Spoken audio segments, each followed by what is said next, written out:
नमस्कार दोस्तों, फिर से स्वागत है आपका अनिल ढाका क्लासेस में। देखिए, पीछे वाले वीडियो के अंदर जो एक वीडियो डाला है मैंने, लगभग 5 वीडियो बनेंगे एक एक घंटे के, जिसमें हमारी गणित शिक्षण विधियां जो हैं वो कंप्लीट हो जाएंगी। पीछे वाले वीडियो के अंदर हम लोगों ने बात की थी गणित शिक्षण विधियों में कि गणित क्या है, इसके अलावा गणित की प्रमुख परिभाषाएं हमने बात कर ली थी, इसके अलावा गणित की प्रकृति हमने बात कर ली थी। तो जो वो वीडियो अगर नहीं देखा है तो वो भी आप लोग देख सकते हो। गणित शिक्षण के उद्देश्यों की बात कर ली थी। इसके अलावा महत्वपूर्ण टॉपिक जो था बीएस ब्लूम की वर्ग की, ठीक है ना, इसमें जो 3 पक्ष थे, व्यवहार के, ज्ञानात्मक, भावात्मक और क्रियात्मक पक्ष, जिनको हमने बहुत ही शानदार तरीके से एक एक पॉइंट टू पॉइंट बात करके उनका अध्ययन जो है वो कर लिया था। अब आज का जो हमारा नया टॉपिक होगा वो कौन सा होगा, इसके अलावा मैंने आपको प्राप्य उद्देश्य क्रिया सूचक जो कार्य हैं वो भी उनके बता दिए। जो आपको सारणी दिख रही है, इसमें से प्रश्न हर बार आने की संभावना रहती है। तो आज का जो अब हमारा जो टॉपिक होगा वो कौन सा है, गणित शिक्षण की विधियाँ। क्या है? गणित शिक्षण की विधियाँ। ठीक है, मुख्य टॉपिक है ये भी, क्योंकि मुख्य टॉपिक यही है। यहाँ से जो है 3-4 प्रश्न आने की संभावनाएं रहती हैं। मैं ये जैसे ही शिक्षण विधियाँ हमारी कंप्लीट होती हैं उसके बाद में टॉपिक वाइज हर जो हमारा टॉपिक है उससे संबंधित प्रश्न जो है लेके आऊँगा, और जितने भी प्रश्न बन सकते हैं, अधिकतम जितने भी होंगे, मैं एक साथ एक वीडियो के अंदर लाने का प्रयास करूँगा। जैसे हर टॉपिक में लगभग ऐसा समझो आप, गणित शिक्षण विधि से लगभग 500 और 1000 के बीच में क्वेश्चन जो हैं वो रहेंगे। ठीक है, देखिए गणित शिक्षण में अब हम बात करते हैं गणित शिक्षण की विधियाँ। ऐसे तरीके या युक्तियाँ जिनके माध्यम से किसी विषय वस्तु को अधिगमकर्ताओं को प्रेषित किया जाता है तथा बालकों को मानसिक स्थितियों या शक्तियों का विकास करती हैं। जो बालकों के मानसिक स्थितियों एवं शक्तियों का विकास करती हैं। तो शिक्षण विधि का सीधा सा मतलब क्या हो गया, जो बालकों की कौन सी शक्ति का विकास करती हैं, मानसिक शक्तियों का विकास करती हैं, उन्हें क्या कहा जाता है, शिक्षण विधियाँ कहा जाता है, एवं उन्हें उस ज्ञान के उपयोग में सक्षम बनाती हैं। ठीक है, वास्तव में अगर हम लोग बात करें तो शिक्षण विधियाँ कार्य करने का केवल यांत्रिक तरीका नहीं होती। कार्य करने का क्या नहीं होती? केवल यांत्रिक तरीका नहीं होती, बल्कि पाठ्य वस्तु के संप्रेषण तथा उसकी व्याख्या का व्यवहारिक तरीका होती है। किसका तरीका होती है? व्यवहार का तरीका होती है। तो न केवल यांत्रिक तरीका होकर वो उसके व्याख्या का व्यवहारिक तरीका भी होती है। एक अच्छी शिक्षण विधि में मैं आपको कुछ विशेषताएं बता रहा हूँ, वो एक अच्छी शिक्षण विधि में होना बहुत ज़रूरी है। वो कौन कौन सी हैं अच्छी शिक्षण विधि की विशेषताएं? तो देखिए, सबसे पहले है शिक्षण उद्देश्यों की प्राप्ति में सक्षम हो। शिक्षण विधि जो होती है वो शिक्षण उद्देश्यों की प्राप्ति में सक्षम हो। कहने का मतलब है, जो हम शिक्षण विधि जिस शिक्षण विधि को हम जिस उद्देश्य में प्रयोग कर रहे हैं, उससे हमें उस उद्देश्य की प्राप्ति करवाने में वो क्या हो, सक्षम हो। तो वो क्या होगी, उसकी विशेषता होगी। व्यवहार के तीनों पक्षों, अभी हमने पीछे वाले वीडियो के अंदर व्यवहार के तीनों पक्षों की बात की थी, ज्ञानात्मक, भावात्मक और क्रियात्मक। ज्ञानात्मक बीएस ब्लूम द्वारा, ये कैथरवाल और मसीहा द्वारा, और क्रियात्मक पक्ष जो था सिम्पसन द्वारा दिया गया था। ठीक है, ज्ञानात्मक, इसमें संज्ञानात्मक शक्तियाँ, भावात्मक में रुचियाँ, भावनाएं, क्रियात्मक में कौशलात्मक तरीकों की हमने बात की थी। तो वो तीनों पक्ष का विकास करती हूँ शिक्षण विधियाँ। क्या? इन तीनों पक्षों का, जिसमें हमने एच और एच लिखा था, अर्थात हेड ज्ञानात्मक से संबंधित, हार्ट भावात्मक से संबंधित, और हैंड जो होता है वो क्रियात्मक से संबंधित होता है। विषय वस्तु के प्रति रुचि तथा उत्सुकता जगाने में सक्षम हो। जो हम विषय वस्तु के प्रति हमें क्या करें, रुचि और उत्सुकता जगाने में भी क्या हो, सक्षम हो।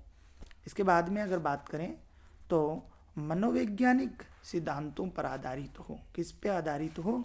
मनोवैज्ञानिक सिद्धांतों पर आधारित हो। अर्थात जो बालकों की मनोवैज्ञानिक व्यक्तिगत विभिन्नताओं, विकास स्तरों तथा बौद्धिक स्तरों के अनुकूल हो।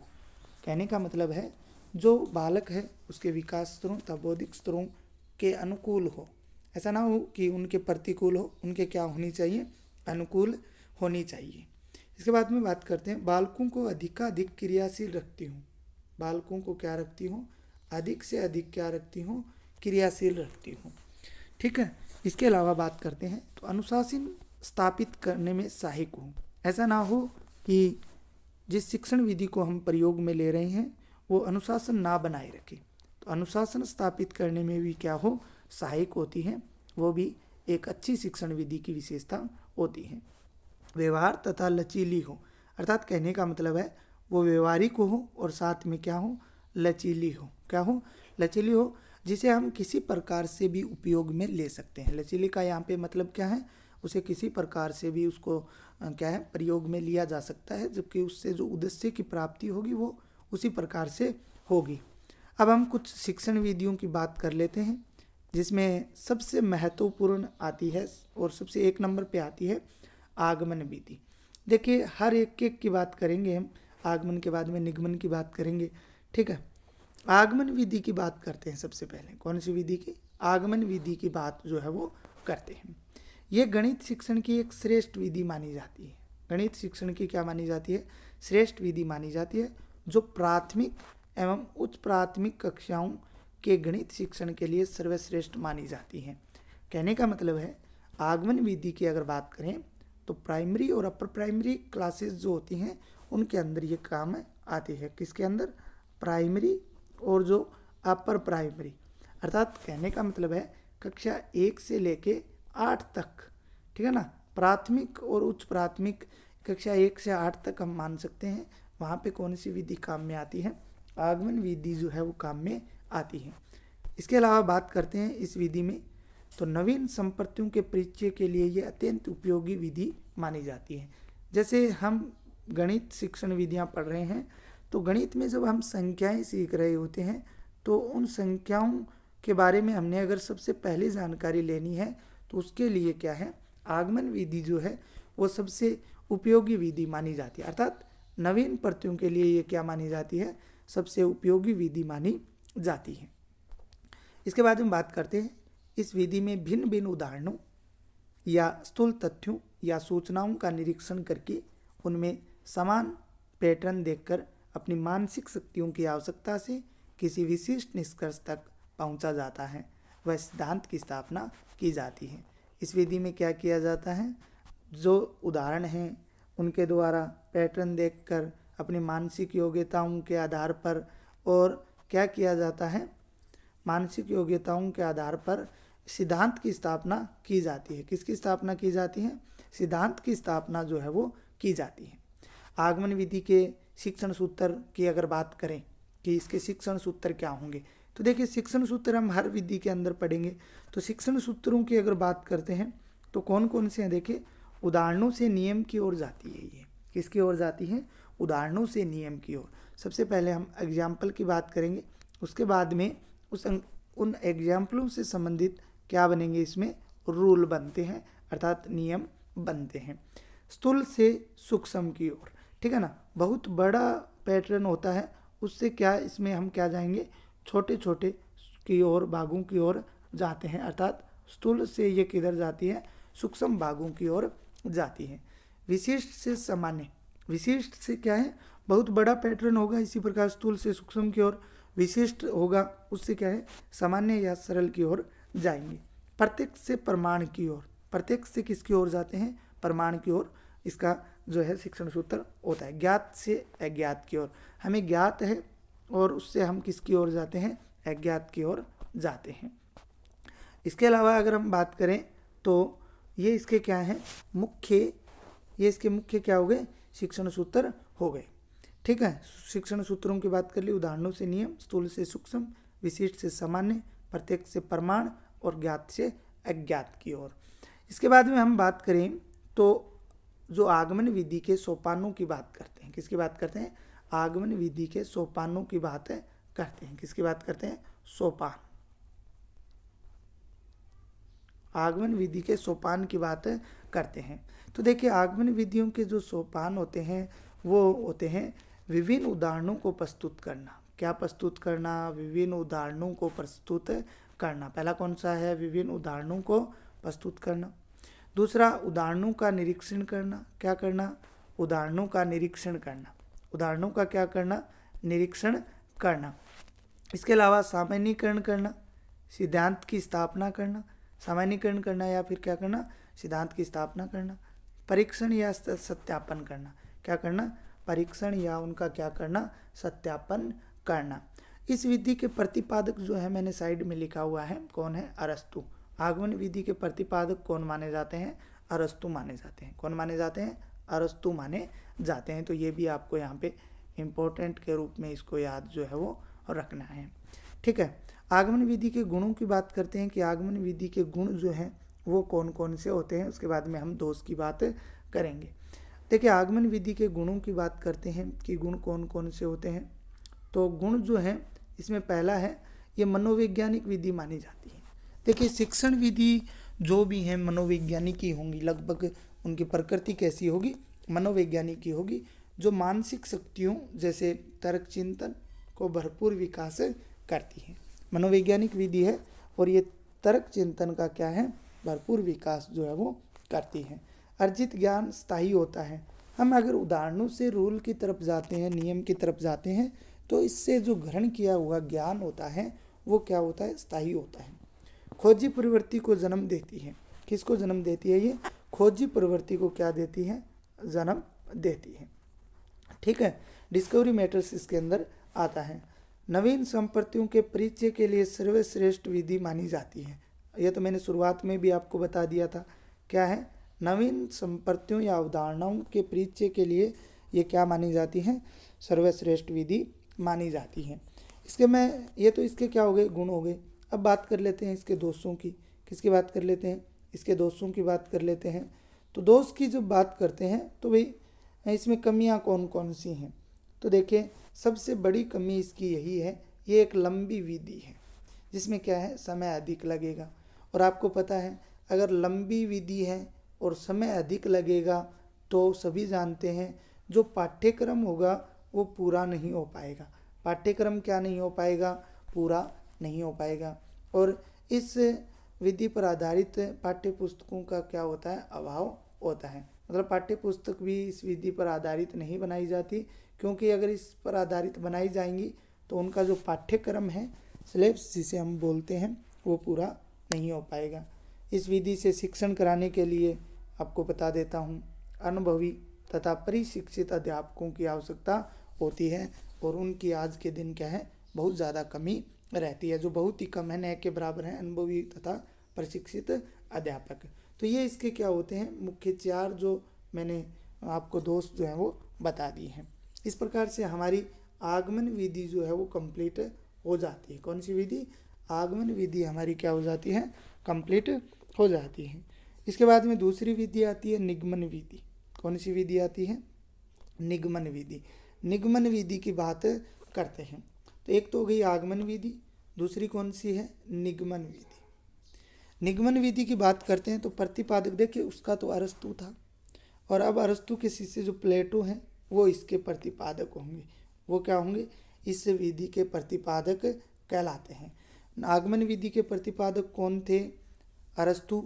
और निगमन विधि का प्रतिपादक कौन है? प्लेटो। निगमन विधि का प्रतिपादक कौन है? प्लेटो।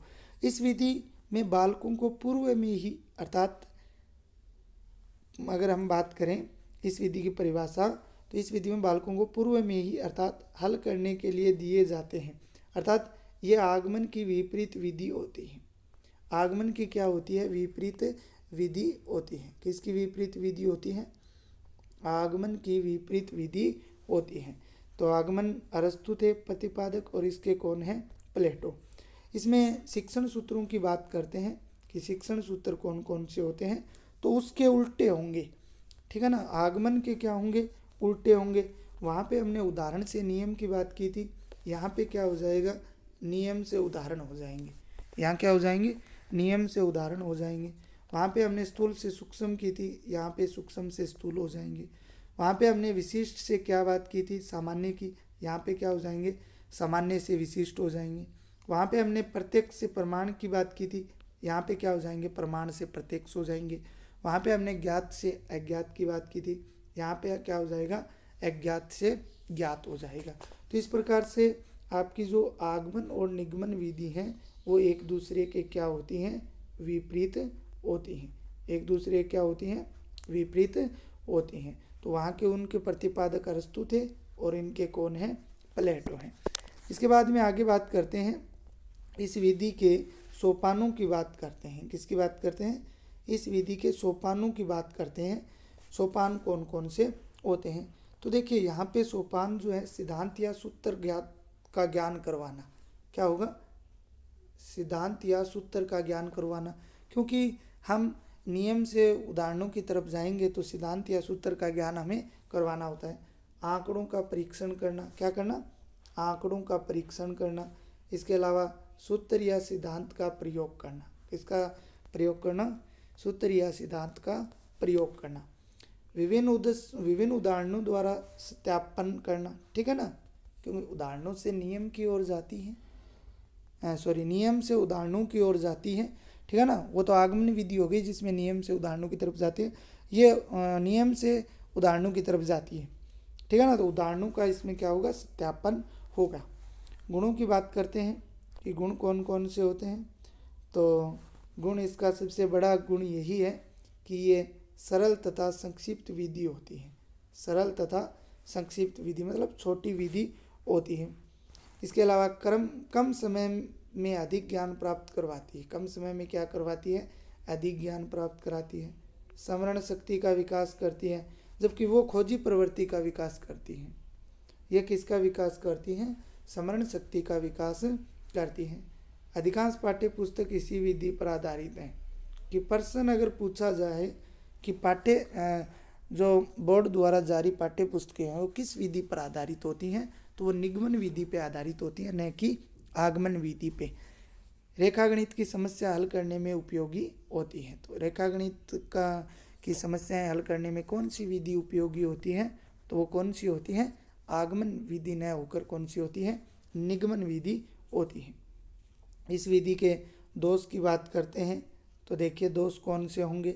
दोष जो है, ये अमनोवैज्ञानिक विधि है जो रटने की प्रवृत्ति पर बल देती है, और यही हमारे पाठ्यक्रम का सबसे बड़ा दोष है, ठीक है। जो हमारी स्कूली क्षेत्र में जो पाठ्यक्रम लगता है वो किस पे जोर देता है, रटने की प्रवृत्ति पर क्या है, बल देता है, ठीक है, जोर देता है।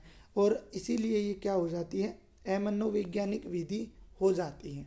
जबकि आगमन विधि जो थी वो क्या थी, मनोवैज्ञानिक विधि थी। इस विधि में अध्यापक अधिक सक्रिय रहता है। भी जब अध्यापक पढ़ाता है तो वो ज़्यादा एक्टिव रहता है। इसमें जो छात्र या विद्यार्थी हैं उनका पता नहीं चलता वो सक्रिय हैं या नहीं है।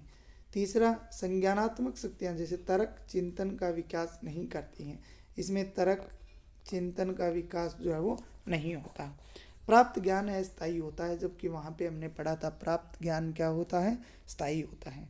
तो दोस्तों, आगमन और निगमन में से एक याद कर लो, उसके बाद में दूसरी तो उसके अपोजिट होगी। चाहे आगमन याद कर लो चाहे निगमन याद कर लो, ज़्यादातर प्रश्न जो हैं वो आगमन से आने की संभावनाएं रहती हैं। तीसरी विधि है विश्लेषण विधि। कौन सी विधि है, विश्लेषण विधि। विश्लेषण की बाद आएगी संश्लेषण। जैसे आगमन के बाद निगमन, उसी प्रकार संश्लेषण के बाद क्या आएगी, विश्लेषण। देखिए बात करते हैं विश्लेषण विधि में। विश्लेषण विधि क्या होती है। विश्लेषण का शब्दार्थ अगर अर्थ की बात करें तो वो होता है खंड खंड करना। मैंने पीछे वाले वीडियो में भी बताया है विश्लेषण का अर्थ क्या होता है, खंड खंड करना। अतः इस विधि में बालक किसी जटिल समस्या का समाधान खंड खंड करके अपनी मानसिक स्थितियों से करता है। भाई खंड खंड करके क्या करता है, कोई समस्या है उसको भागों में तोड़ लेगा, वो किसमें, पार्ट्स के अंदर उसको क्या कर लेता है, डिवाइड कर लेगा, और बाद में उस पर क्या अपनी मानसिक शक्तियों से उसको हल करने का प्रयास करता है। इस विधि में प्रत्येक पद का विशिष्ट महत्व होता है, क्योंकि खंड खंड करना होता है। तो प्रत्येक विधि का इसमें क्या होता है, एक प्रत्येक पद का एक विशिष्ट महत्व होता है। बालक इसमें क्यों और कैसे तरीकों द्वारा समस्या के हल तक पहुंचते हैं। किससे, क्यों और कैसे, किससे पहुंचते हैं, क्यों और कैसे, जो तर्कों द्वारा क्या है समस्या के हल तक पहुंचते हैं। अब दो महत्वपूर्ण बातें आपको बताता हूं इस विधि से संबंधित, वो कौन सी हैं। देखिए, पहली बात जो है वो ये है, इसको इम्पोर्टेंट भी लगा रखा है ना। इस विधि में बीजगणित की समस्याओं, समीकरणों, रेखा गणित की परिमेयों को सिद्ध करने में सर्वाधिक सर्वश्रेष्ठ मानी जाती है। जो विश्लेषण विधि होती है ना, बीजगणित की समस्याएं, तो उनको खंड टुकड़ों टुकड़ों में बांट के ही बीजगणित को हम हल कर सकते हैं समस्याओं को। समीकरण है तो समीकरणों को भी टुकड़ों में बांट के हल किया जाता है। रेखा गणित की परिमेय है, इनको भी खंडों में बांट के हल किया जाता है। तो उनके लिए ये क्या मानी जाती है, सर्वाधिक सर्वश्रेष्ठ विधि जो है वो मानी जाती है। इसके बाद में बात करें, माध्यमिक स्तर की कक्षाओं में गणित शिक्षण के लिए अत्यंत उपयोगी विधि है। कौन से शिक्षण के लिए, माध्यमिक स्तर की कक्षाओं के लिए, अर्थात जो 9वीं और 10वीं क्लास है। कौन सी क्लास, 9वीं और 10वीं क्लास के लिए ये क्या मानी जाती है, सर्वाधिक सर्वश्रेष्ठ विधि जो है वो मानी जाती है। जबकि 1 से 8वीं क्लास तक हमने बात की थी, आगमन विधि जो है वो काम में ली जाती है, उनके लिए उपयोगी होती है। तो ये दो बातें इसमें आप लोग ध्यान रखना। इसमें शिक्षण सूत्रों की बात करें कि शिक्षण सूत्र कौन कौन से होते हैं, तो ज्ञात से अज्ञात की ओर होता है। क्या होता है, ज्ञात से अज्ञात की ओर होता है, जो हमने निगमन में पढ़ा। प्रमाण से प्रत्यक्ष होता है, जो निगमन में पढ़ा। निष्कर्षों से ज्ञात तथ्यों की तरफ जाते हैं।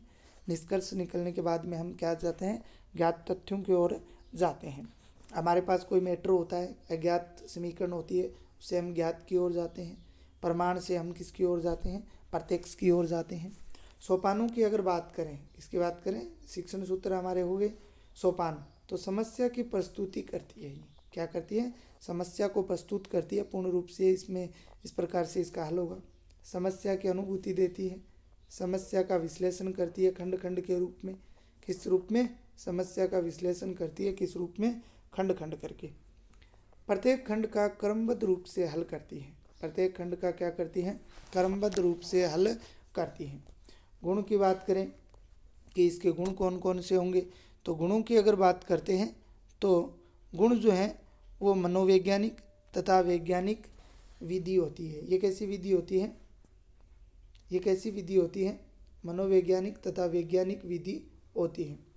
हमने 1 नंबर विधि बात की थी, आगमन विधि, जो मनोवैज्ञानिक थी।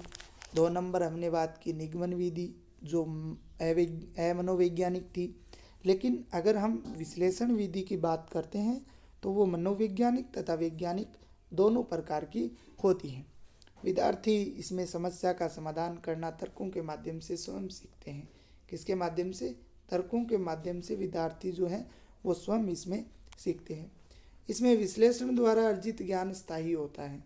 विश्लेषण द्वारा अर्जित ज्ञान क्या होता है, इसमें स्थायी होता है। अध्यापक तथा छात्र दोनों सक्रिय रहते हैं। अध्यापक तथा छात्र क्या रहते हैं, इसमें दोनों सक्रिय रहते हैं। जबकि निगमन विधि की अगर बात करें तो उसमें केवल अध्यापक जो है वो सक्रिय रहता है और रटने की प्रवृत्ति को वो जन्म देती है। दोष की अगर बात करें कि इस विधि के दोष जो है वो क्या होंगे, दोष ये हैं, ये प्राथमिक कक्षाओं के लिए अनुपयोगी है। कौन सी कक्षाओं के लिए अनुपयोगी है, प्राथमिक कक्षाएं जो है, छोटी कक्षाएं जो हैं उनके लिए ये किसी काम की नहीं होती, उनके लिए अनुपयोगी होती है। समस्या तथा परिश्रम अधिक लगता है। इसमें समस्या तथा आती है और परिश्रम जो है, मेहनत जो है वो क्या लगती है, ज़्यादा लगती है। पाठ्यक्रम जो है वो देर से पूर्ण होता है। पाठ्यक्रम क्या होगा, देर से पूर्ण होता है। तो इस प्रकार से हमने आगमन, निगमन और संश्लेषण विधि की बात की। इसके बाद में अगली जो है, विश्लेषण विधि की बात की। अगली जो है हमारी कौन सी है, संश्लेषण विधि। कितना नंबर, 4 नंबर। 4 नंबर हमारी कौन सी है, संश्लेषण विधि। देखिए, हमने विश्लेषण का बात किया, मतलब खंड खंड करना, किसी को तोड़ना, भागों में बांटना। संश्लेषण का अर्थ क्या होता है, जोड़ना या एकत्रित करना। जोड़ना या उनको क्या करना, इकट्ठा करना। जोड़ना या फिर क्या होता है, इकट्ठा करना। ये विश्लेषण की विपरीत विधि होती है। जिस प्रकार आगमन की निगमन विधि क्या होती है, विपरीत विधि होती है, उसी प्रकार विश्लेषण की संश्लेषण विधि क्या होती है, विपरीत विधि होती है।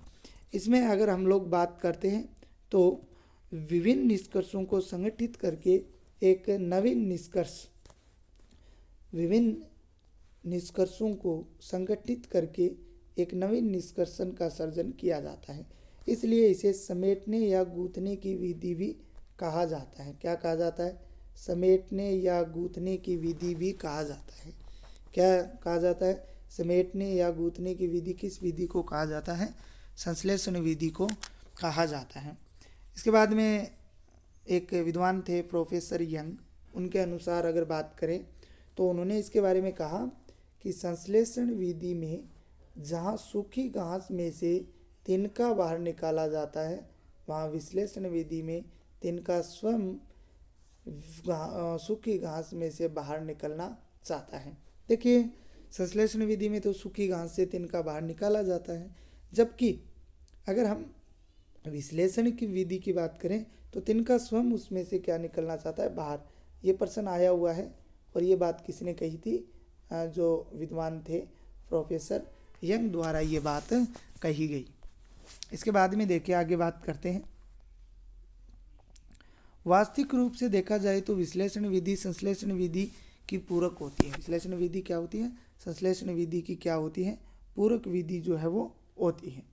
ठीक है, तथा विश्लेषण पर लेने के बाद संश्लेषण किया जाता है। विश्लेषण कर लेने के बाद क्या किया जाता है, संश्लेषण।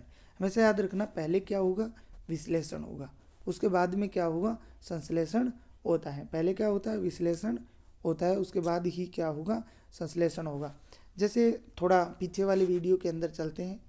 ज्ञानात्मक हमने व्यवहार पक्ष की बात की थी। कौन से पक्ष की, ज्ञानात्मक।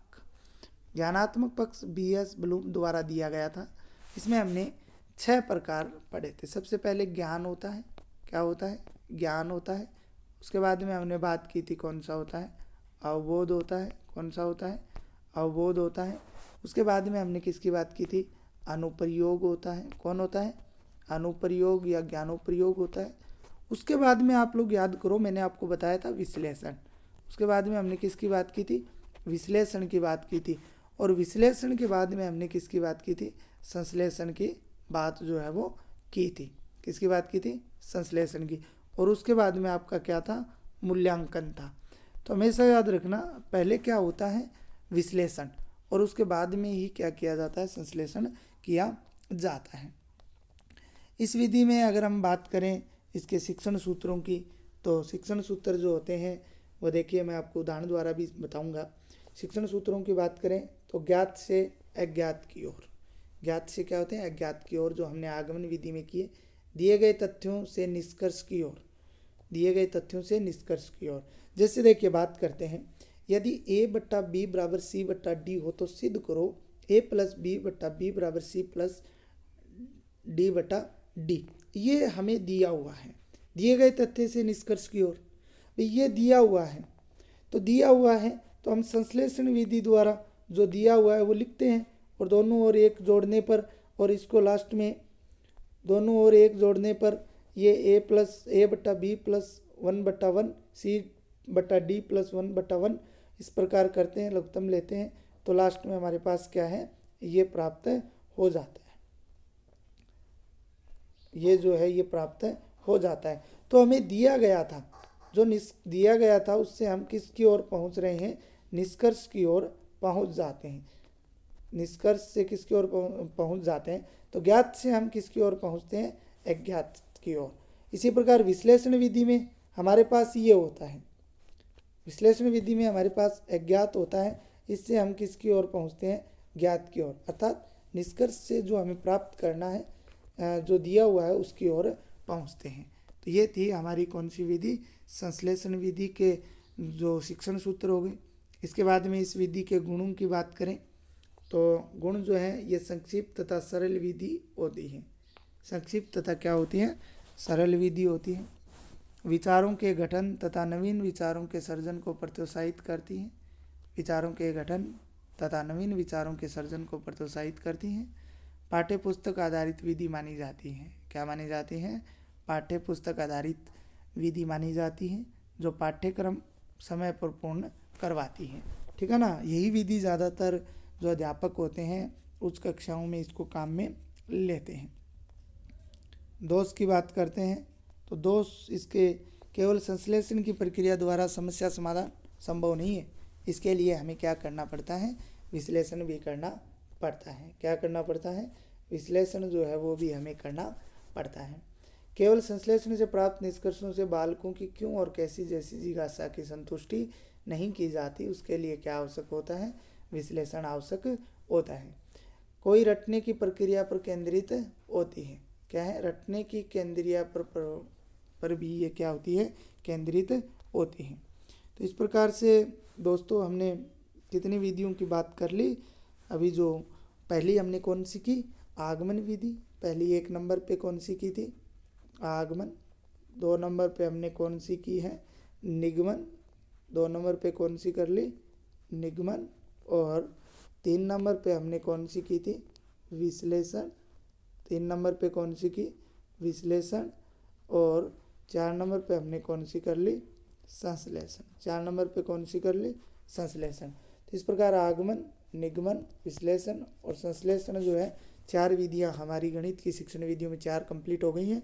इसके बाद में महत्वपूर्ण विधि की जो बात करने वाले हैं अभी, वो है 5 नंबर प्रयोगशाला विधि। कौन सी विधि है?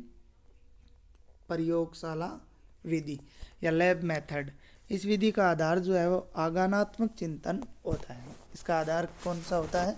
आगानात्मक चिंतन होता है। अतः इसे आगमन विधि की क्रियात्मक विधि कहा जाता है। इसका आधार क्या होता है? आगानात्मक चिंतन। इसलिए इस विधि को आगमन विधि की क्रियात्मक विधि भी कहा जाता है। आगमन विधि की क्या कहा जाता है? क्रियात्मक विधि भी कहा जाता है। गणित तथा विज्ञान शिक्षण कराने के लिए ये एक श्रेष्ठतम विधि है। गणित और विज्ञान शिक्षण के लिए इसे क्या माना जाता है? एक श्रेष्ठतम विधि जो है वो माना जाता है। आप लोग अगर बायोलॉजी से संबंधित है तो आपको पता ही है, बिना प्रैक्टिकल के तो कुछ हो ही नहीं सकता। 12वीं क्लास 11वीं क्लास के अंदर प्रैक्टिकल सब्जेक्ट जो है वो लगते हैं, जो इसी विधि द्वारा क्या है? पूर्ण होते हैं। यह अवलोकन द्वारा सीखना तथा करके सीखने पर आधारित है। प्रयोगशाला के अंदर क्या करते हैं? जिस संपत्ति या जिन तथ्यों को हमें हल करना है उनको हम करके सीखते हैं। किसके द्वारा? अवलोकन द्वारा करके सीखते हैं।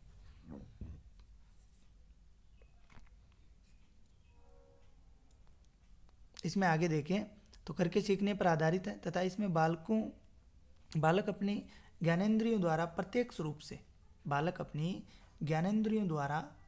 रूप से अनुभव द्वारा सैद्धांतिक ज्ञान तथा क्रियात्मक परीक्षण करता है। वह प्राप्त होने वाले निष्कर्षों के आधार पर ज्ञान का सामान्यीकरण भी करता है। इस प्रकार उसके सैद्धांतिक ज्ञान व क्रियात्मक परीक्षण में सीधा ज्ञान हो जाता है।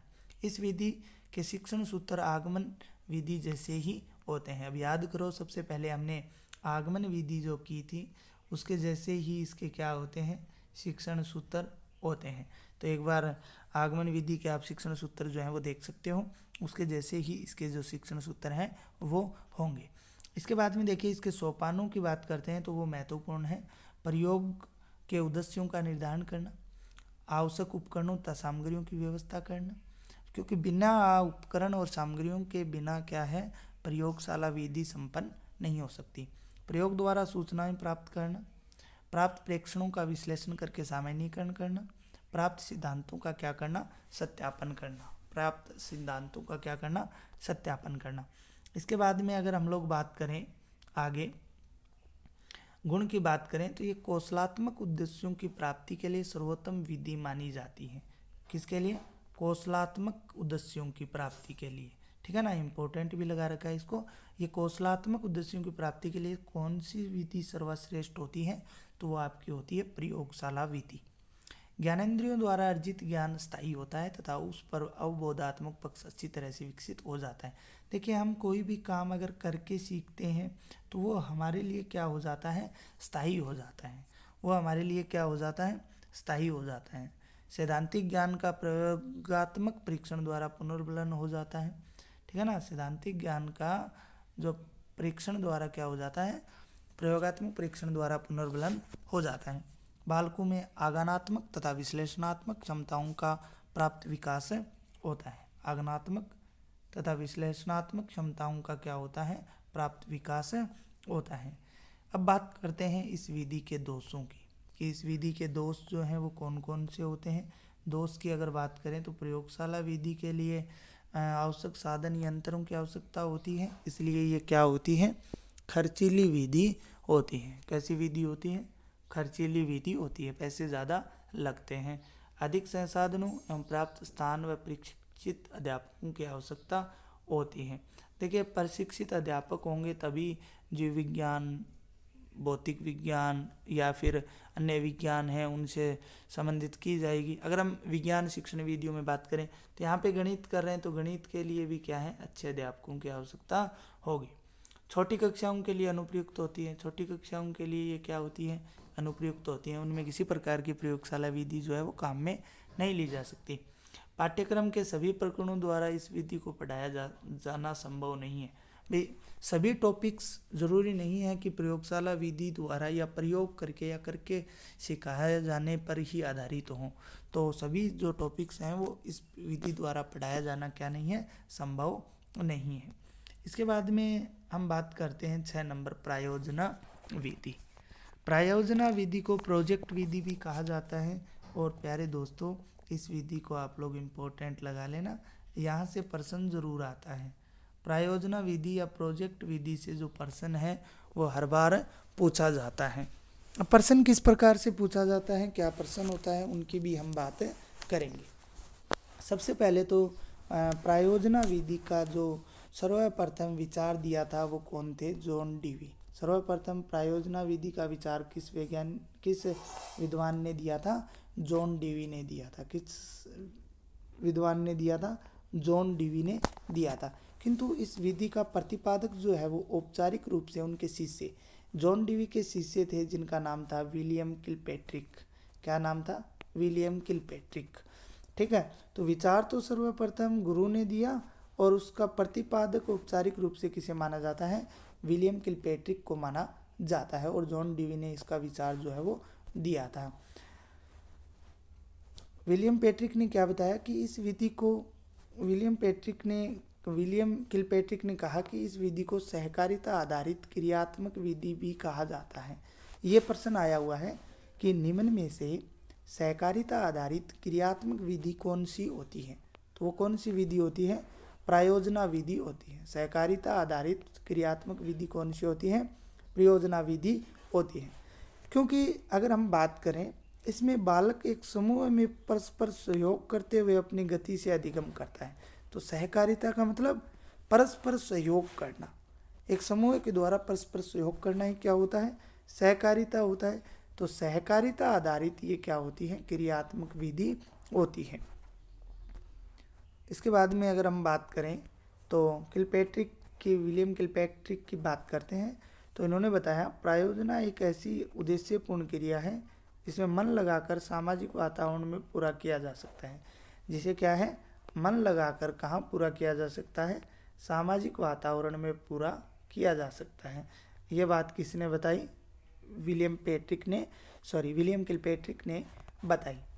प्रायोजना की अगर बात करें तो ये 4 प्रकार की हो सकती हैं। प्रायोजनाएं कितने प्रकार की हो सकती हैं, 4 प्रकार की हो सकती हैं। एक तो संरचनात्मक या रचनात्मक प्रायोजना, एक नंबर पे क्या होगी, संरचनात्मक या रचनात्मक प्रायोजना। दूसरी अभ्यास प्रायोजना। तीसरी कौन सी होगी, समस्यात्मक प्रायोजना। और चौथी जो होगी आनंददायक रसावादन प्रायोजना। आनंददायक रसावादन प्रायोजना। तो प्रायोजनाएं कितने प्रकार की हो सकती हैं, 4 प्रकार की हो सकती हैं। एक तो हो गई संरचनात्मक या रचनात्मक प्रायोजना, अभ्यास प्रायोजना, समस्यात्मक प्रायोजना, आनंददायक या रसावादन प्रायोजना। अब हम बात करते हैं कि सोपान कौन कौन से होते हैं इस विधि के। तो देखिए, मुख्य 6 सोपान इसके होते हैं। कितने सोपान होते हैं, मुख्य रूप से 6 सोपान होते हैं। वो कौन कौन से होते हैं, 6 सोपान होते हैं। कौन कौन से होते हैं? परिस्थितियों का निर्माण करना। प्रायोजना विधि में सबसे पहले परिस्थितियों का निर्माण करना क्या होता है? परिस्थिति होंगी जहाँ पे हमें हमारे समस्याओं को हल करना है, वहाँ की परिस्थितियों का निर्माण करना होगा। प्रायोजना का चयन करना, हम किस विषय पे अध्ययन कर रहे हैं, क्या हमारी आगे की योजना रहेगी, उसका चयन करना। प्रायोजना की रूपरेखा बताना, भाई उत्तरदायित्व का विभाजन करना, जो समूह में व्यक्ति हैं उनको क्या क्या कार्य करना है वो उनको बताना। प्रायोजना का क्रियान्वयन करना, अर्थात प्रायोजना को शुरुआत करना।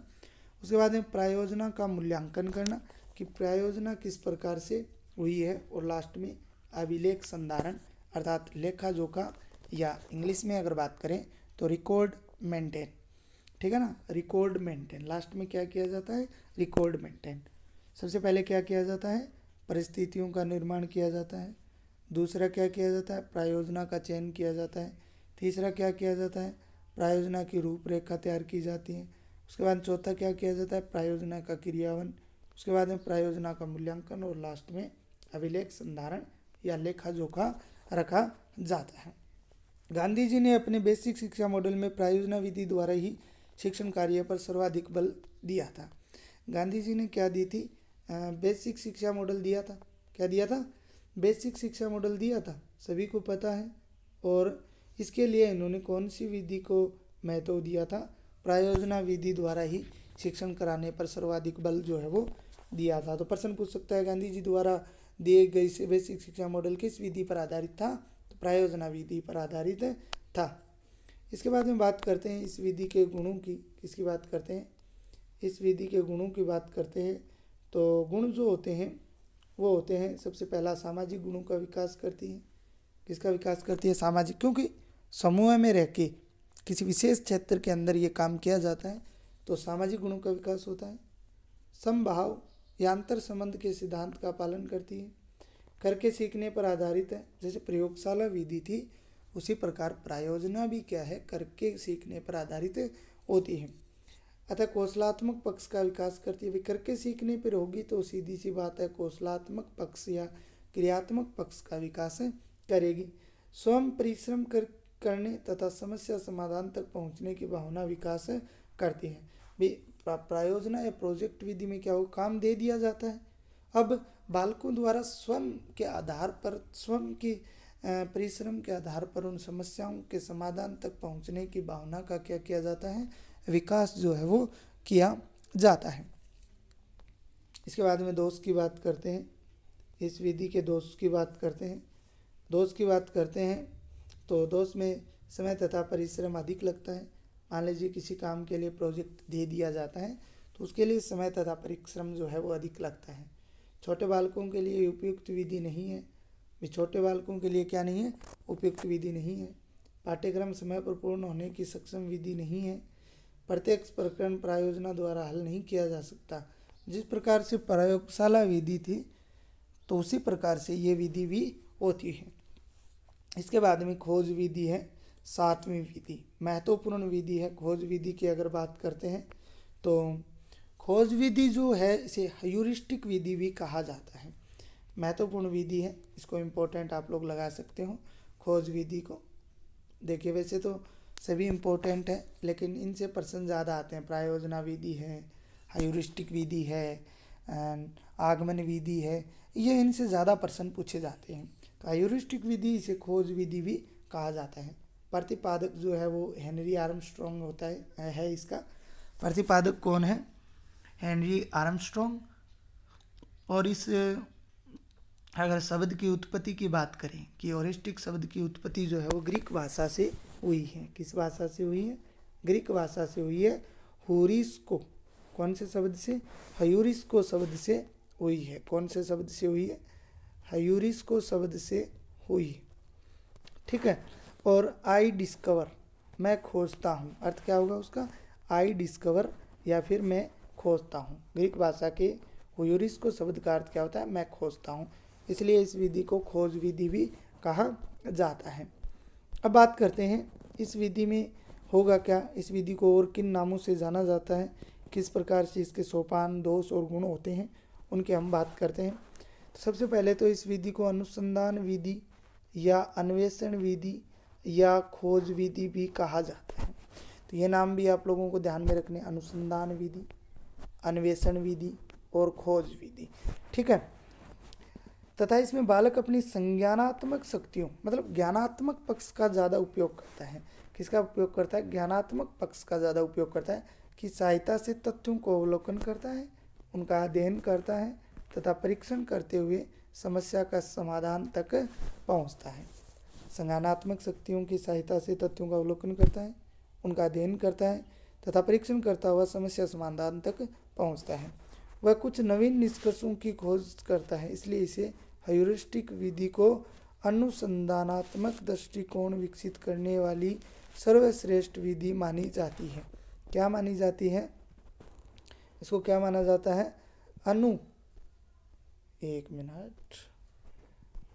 इसको क्या माना जाता है? अनुसंधानात्मक दृष्टिकोण विकसित करने वाली सर्वश्रेष्ठ विधि माना जाता है। इस विधि को प्रतिभाशाली बालकों के लिए सर्वश्रेष्ठ माना जाता है। किसके लिए? प्रतिभाशाली, जिनकी IQ 130 से या 140 से क्या होती है? अधिक होती है। IQ 140 से अधिक होती है, उन बालकों के लिए इसको क्या माना जाता है? सर्वश्रेष्ठ विधि माना जाता है। इस विधि का आधार आगमन विधि होता है। इस विधि का जो आधार होता है वो कौन होता है? आगमन विधि होता है, ठीक है। हर्बर्ट स्पेंसर के अनुसार अगर बात करें तो उन्होंने बालकों को जितना कम से कम हो सके उतना बताया जाए तथा जितना अधिक से अधिक संभव हो स्वयं खोजने के लिए प्रेरित किया जाए। यह प्रश्न आया हुआ है कि किस विद्वान के विचार थे कि बालकों को जितना कम से कम हो सके उतना बताया जाए ताकि जितना अधिक से अधिक स्वयं को खोजने के लिए उन्हें क्या किया जाए? प्रेरित किया जाए। इस विधि को क्या कहा जाता है? हर्बर्ट जो ह्यूरिस्ट विधि कहा जाता है। और ये किसने की थी? किसने ये विचार रखे थे? हर्बर्ट स्पेंसर ने रखे थे। इसके बाद में दूसरे जो विद्वान थे उनकी बात करें तो आर्मस्ट्रॉन्ग जो इनके प्रतिपादक हैं, उन्होंने इस विधि के बारे में कहा कि ह्यूरिस्ट विधि को ऐसी विधि माना जाता है जिसके द्वारा हम बालकों को एक अच्छे अनुसंधान कार्य तथा खोजी व्यक्ति के रूप में देख सकते हैं। और आर्मस्ट्रॉन्ग ही इस विधि के क्या माने जाते हैं? प्रतिपादक जो हैं वो माने जाते हैं। क्या माने जाते हैं? प्रतिपादक जो हैं वो माने जाते हैं। इस विधि की अगर हम लोग बात करें तो गणित, इस विधि के सोपानों की बात करेंगे। उससे पहले अगर आप मेरे चैनल पर नए हो तो मेरे चैनल को सब्सक्राइब जो है वो ज़रूर करें, और साथ में अगर वीडियो अच्छा लगे तो उसे लाइक भी करें, ठीक है। इसके बाद में आगे चलते हैं, आगे बात करते हैं इस विधि में। अगर आप लोगों को इस PDF चाहिए इसकी पूरी, तो आप मुझे इन नंबरों पे व्हाट्सअप कर सकते हो, और व्हाट्सअप के माध्यम से आप लोग जो है वो प्राप्त कर सकते हो। ओके, ये मैं आपको पूरी PDF जो है भेज सकता हूँ। इसके बाद में देखिए आगे चलते हैं इस विधि के सोपान। ह्यूरिस्टिक विधि के सोपानों की बात करते हैं कि सोपान कौन कौन से होते हैं। तो सोपान जो है वो समस्या की उपस्थिति, क्या होता है? पहला कौन सा होता है? समस्या की उपस्थिति। दूसरा कौन सा होता है? 2 नंबर अगर बात करें तथ्यों की खोज करना। 2 नंबर कौन सा है? तथ्यों की खोज करना। 3 नंबर परिकल्पनाओं का निर्माण करना। किसका निर्माण करना? परिकल्पनाओं का निर्माण करना। चौथा परिकल्पनाओं का परीक्षण। पहला, तीसरा जो था परिकल्पनाओं का निर्माण था, चौथा है परिकल्पनाओं का परीक्षण। सिद्धांतों का निर्माण करना। किसका? सिद्धांतों का। परिकल्पनाएं क्या होती हैं? जब हम किसी तथ्य के बारे में आगे का दूरगामी सोचते हैं कि इस प्रकार से हम कर सकते हैं, अर्थात किसी काम को करने से पहले की गई कल्पना ही क्या कहलाती है? परिकल्पनाएं कहलाती हैं।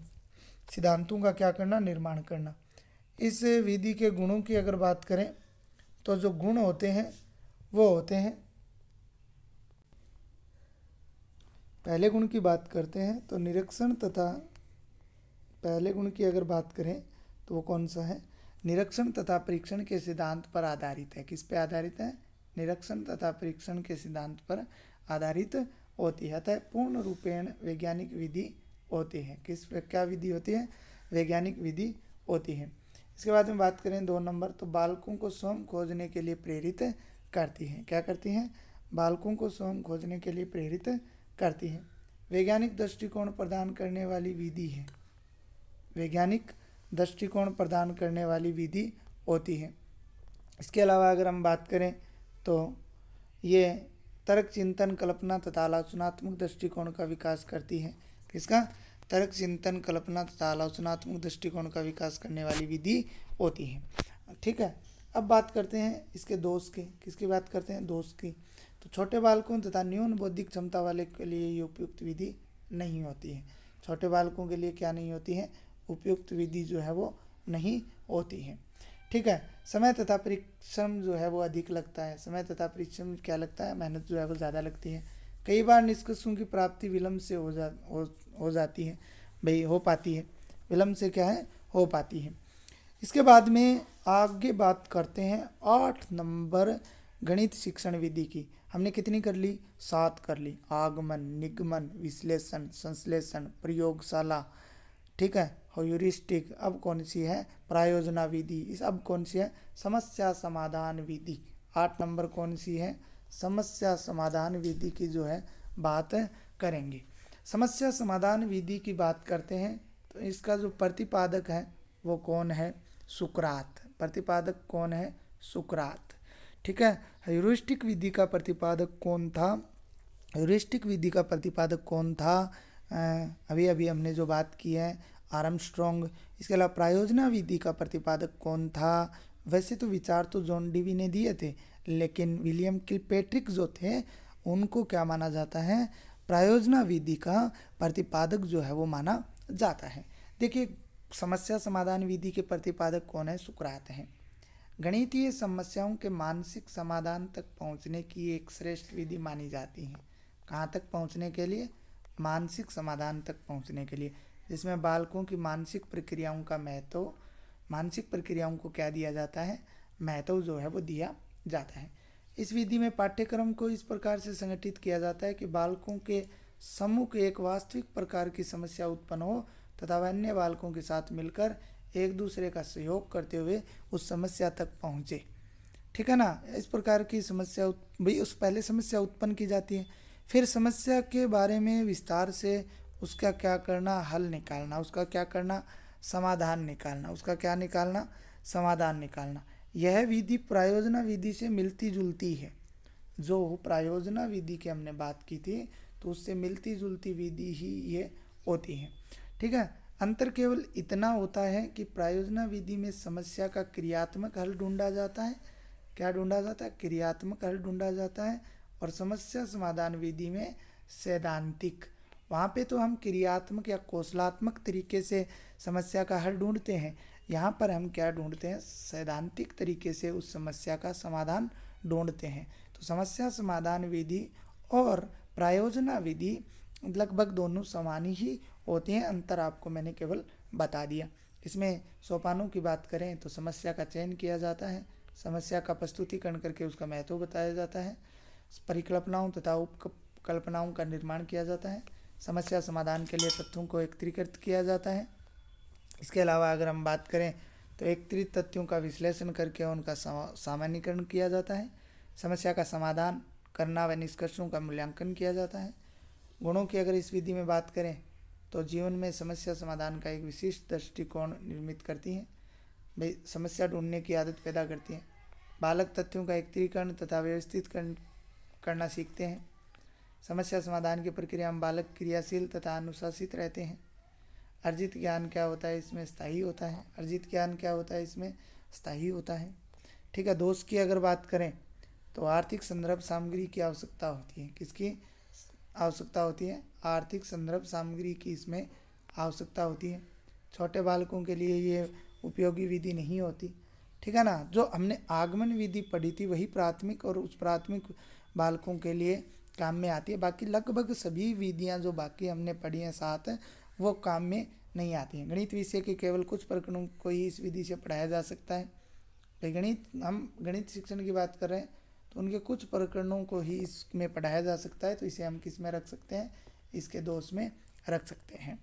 तो ये हमारी जो विधियाँ थी वो कंप्लीट हो गई हैं। विधियाँ क्या हो गई? हमारी कंप्लीट हो गई। अब जो आगे का हमारा टॉपिक रहेगा गणित शिक्षण में विभिन्न कार्यों का महत्व, उसकी बात हम आगे वाले वीडियो में करेंगे। गणित शिक्षण में विभिन्न कार्यों का महत्व है, उनकी बात हम कहाँ करेंगे, आगे वाले वीडियो के अंदर करेंगे। ठीक है, ये मौखिक कार्य, लिखित कार्य, अभ्यास कार्य, इन सब की बात हम आगे वाले वीडियो के अंदर करेंगे। तो आपके 2 वीडियो और बनने हैं, उनके अंदर आपकी जो गणित शिक्षण विधियाँ हैं वो कंप्लीट हो जाएंगी।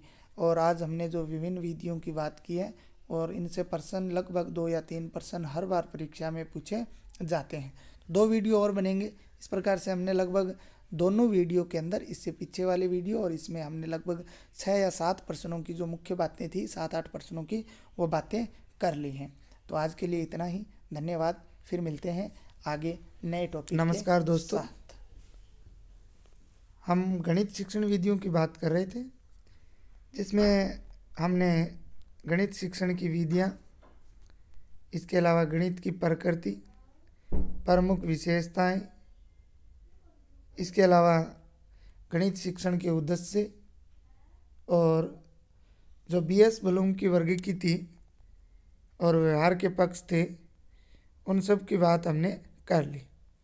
इसके अलावा जो मेन टॉपिक था गणित शिक्षण की विधियाँ, ठीक है ना, गणित शिक्षण की विधियाँ, जिनमें हमने आगमन, निगमन, संश्लेषण, विश्लेषण, इसके अलावा जो विधियाँ थी प्रयोगशाला विधि, प्रयोजना विधि, इसके अलावा ह्यूरिस्टिक विधि और समस्या समाधान विधि, ठीक है, इन सब की बात हमने कर ली थी। अब इस वीडियो के अंदर जो है हम आगे नए टॉपिक की बात करेंगे। नया टॉपिक क्या है, गणित शिक्षण में विभिन्न कार्यों का महत्व। गणित शिक्षण में विभिन्न कार्यों का महत्व। देखिए, सबसे पहले तो हम मौखिक कार्यों की बात करेंगे, जो गणित शिक्षण की प्रारंभिक सीढ़ी होती है। किसकी बात करेंगे, मौखिक कार्यों की बात जो है वो करेंगे। मौखिक कार्य जो होते हैं, ये गणित शिक्षण की प्रारंभिक सीढ़ी होती है। गणित शिक्षण की क्या होती है, प्रारंभिक सीढ़ी इन्हें कहा जाता है। तथा अगर मौखिक कार्यों की हम बात करें तो इनकी आवश्यकता जो है वो प्राथमिक स्तर से लेकर उच्च स्तर तक उपयोगी होती है, क्योंकि मौखिक कार्य जो शिक्षण में किए जाते हैं, और आपको बता देता हूँ, मौखिक कार्य हर विषय के शिक्षण में किए जाते हैं। ठीक है, मौखिक कार्यों द्वारा बालक की मानसिक प्रक्रियाओं का सर्वाधिक विकास होता है। किसका, मानसिक प्रक्रियाओं का सर्वाधिक विकास होता है। तथा ये गणित में यांत्रिक कुशलताओं को विकसित करने के लिए सर्वश्रेष्ठ माना जाता है। मौखिक कार्य जो होता है वो यांत्रिक कुशलताओं को, किसको, यांत्रिक कुशलताओं का को विकसित करने का सर्वश्रेष्ठ क्या माना जाता है, सर्वश्रेष्ठ माध्यम जो है वो माना जाता है। इसके बाद अगर बात करें मौखिक कार्यों में, तो मौखिक कार्य जो होते हैं वो मौखिक कार्य बालकों की स्मरण शक्ति, देखिए, बालकों की स्मरण शक्ति तथा एकाग्रता का विकास करता है। स्मरण शक्ति का, एकाग्रता का क्या करता है, विकास करता है। तथा पाठ्यक्रम को दोहराने में, देखिए, अगर आप अध्यापन का कार्य आपने करवाया है तो होता क्या है, हम लोग जब पाठ्यक्रम करवा देते हैं, क्या करवा देते हैं, पाठ्यक्रम जब करवा दिया जाता है, उसके बाद में जब रिवीजन करवाते हैं, उसे क्या बोलते हैं, दोहरान। तो उस समय क्या है, हम लोग फिर से उस तरीके से नहीं पढ़ाते जिस तरीके से पहले पढ़ा चुके होते हैं। उसके लिए हम मौखिक या वाक्य ही करते हैं उसकी मौखिक रूप से। तो उसमें भी जो मौखिक कार्य हैं पाठ्यक्रम के दौरान में भी अत्यंत उपयोगी होता है। इसके बाद में अगर बात करते हैं लिखित कार्य की, तो दोस्तों लिखित कार्य जो है ये पेपर तथा पेंसिल के उपयोग करके होता है। अर्थात हम लोग कह सकते हैं लिखित कार्य में किसका उपयोग होता है? पेपर और पेंसिल का उपयोग होता है। किसका? पेपर और पेंसिल का उपयोग होता है। जो बालकों में गणितीय कार्यों को क्रमबद्ध एवं निश्चित तरीकों से करने की आदत का विकास करता है। क्रमबद्ध एवं निश्चित तरीकों से करने की आदत का क्या करता है? विकास करता है। अधिगम दिशा का निर्धारण करता है। किसका? लर्निंग जो होती है उस दिशा का क्या करता है? निर्धारण करता है। कार्य को शुद्धता से करने की प्रवृत्ति का विकास करता है। कार्य को शुद्धता से करने का क्या करता है? विकास करता है। गणितीय कार्यों में बालकों की त्रुटियों का वास्तविक रूप से पता चलता है। ठीक है, तो देखिए बालकों की त्रुटियों का वास्तविक रूप से कब पता चलेगा? जब बालक कोई काम लिखित में लाएगा, जब उसको अध्यापक चेक करेगा, तो उसको क्या है? बालकों की त्रुटियों का वास्तविक रूप में पता लगाने के लिए लिखित कार्य भी क्या है? लिखित कार्य ही महत्वपूर्ण भूमिका अपनी निभाता है। इसके बाद में अगर हम लोग बात करें लिखित कार्य में, तो ये मंदबुद्धि बालकों के लिए मौखिक की अपेक्षा लिखित कार्य क्या है? अधिक सुविधाजनक होता है। किन के लिए? मंदबुद्धि बालकों के लिए। ठीक है, क्योंकि मंदबुद्धि बालक इतना ज़्यादा मौखिक नहीं समझ पाते हैं, लेकिन लिख लिख कर उनको आसानी से वो लिख लिख कर क्या है? याद कर सकते हैं, तो उनके लिए अधिक सुविधाजनक होता है। तो 1 नंबर हमने मौखिक कार्य, 2 नंबर हमने लिखित कार्य, 3 नंबर बात करते हैं किसकी? अभ्यास कार्य की। 3 नंबर पर कौन सा है? अभ्यास कार्य। अभ्यास या ड्रिल वर्क जिसे बोला जाता है। अभ्यास कार्य क्या होता है? बालकों को गणितीय सिद्धांत या सूत्र का ज्ञान कराने के बाद उसी सिद्धांत पर आधारित कुछ समस्याओं को हल करवाना क्या कहलाता है? अभ्यास कार्य कहलाता है। बालकों को गणितीय सिद्धांत या सूत्र का ज्ञान करवाने के बाद उसी सिद्धांत पर आधारित कुछ समस्याओं को हल करवाना ही क्या कहलाता है? अभ्यास कहलाता है। तथा यह सिद्धांत के प्रति बालकों की एक उचित समझ का विकास करने में भी सहायक होता है। तथा यह सिद्धांत क्या करता है? बालकों की एक उचित समझ का विकास करने में सहायक होता है। अभ्यास कार्य में गणित शिक्षण के वास्तविक उद्देश्य को प्राप्त करने में, आत्मविश्वास में वृद्धि करने में, ठीक है ना, अभ्यास कार्य में गणित शिक्षण के वास्तविक उद्देश्य को प्राप्त करने में, आत्मविश्वास में वृद्धि करने में, उस विषय वस्तु के प्रति सकारात्मक दृष्टिकोण विकसित करने में सर्वाधिक महत्वपूर्ण भूमिका होती है। क्या होती है? सर्वाधिक महत्वपूर्ण भूमिका होती है। इसके बाद में बात करते हैं 4 नंबर गृह कार्य। ठीक है ना, होमवर्क। क्या किसकी बात करते हैं?